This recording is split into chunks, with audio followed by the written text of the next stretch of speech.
Franchisee போகலாமா இல்லை சொந்தமாக பண்ணலாமா? எதுக்கு ஃப்ரான்ச்சைசி எல்லாம் போய் அதுக்கு தனியாக ஃபீஸ் கொடுத்து நம்ம பண்ணணும் அப்படின்னு ஒரு டவுட் இருக்கும். சொந்தமாக பண்ணிடலாமே அப்படின்னு ஒரு டவுட் இருக்கும். கன்ஃபியூஷனே வேண்டாங்க.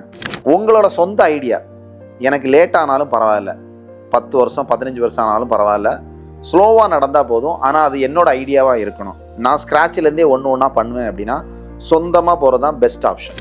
இல்லை சாரி, ஒரு 10 இயர்ஸில் என்னால் பொறுத்துக்க முடியாது, நான் ஒரு 2 to 3 இயர்ஸ் அது வரைக்கும் என்னால் ஓகே அப்படின்னா ஃப்ரான்ச்சைசி போகிறது தான் பெஸ்ட். ஃபாஸ்ட் அங்கே இருக்கும். ரெண்டாவது விஷயம், இவங்ககிட்ட ஒரு ப்ரூஃப் அண்ட் மாடல் இருக்கும். ஆல்ரெடி அந்த ரூட்டில் போய் பார்த்துருப்பாங்க, அந்த இடத்துக்கு போய் ரீச் பண்ணியிருப்பாங்க. அப்போ எங்கெல்லாம் பிரச்சனை வருதுன்னு தெரியும் ஃப்ரான்ச்சைசி மாடலில். இங்கே என்ன பிஸ்னஸில் நீங்கள் அந்த வேயை கண்டுபிடிக்கணும். ஒரு இடத்துல குழியில் விழுவீங்க, அடுத்த இடத்துல எழுப்புவீங்க, அடுத்த இடத்துல விழுவீங்க, அடுத்த இடத்துல எழுப்புவீங்க.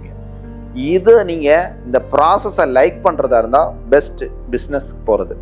ஓனர்ஷிப் கம்ப்ளீட்டாக உங்கள் கையில் இருக்கணும் அப்படின்னா நீங்கள் டைரெக்டாக பிஸ்னஸ் பண்ணுங்கள். இல்லை எனக்கு ஒரு கைடன்ஸ் தேவை, எனக்கு ஒரு ஃபாஸ்ட் க்ரோத் வேணும், இல்லை எனக்கு கொஞ்சம் எனக்கு ஃபீஸ் கொடுத்தாலும் பரவாயில்ல, எனக்கு ஒரு சப்போர்ட் வேணும் அப்படின்னா ஃப்ரான்ச்சைசி மாடல் போங்க.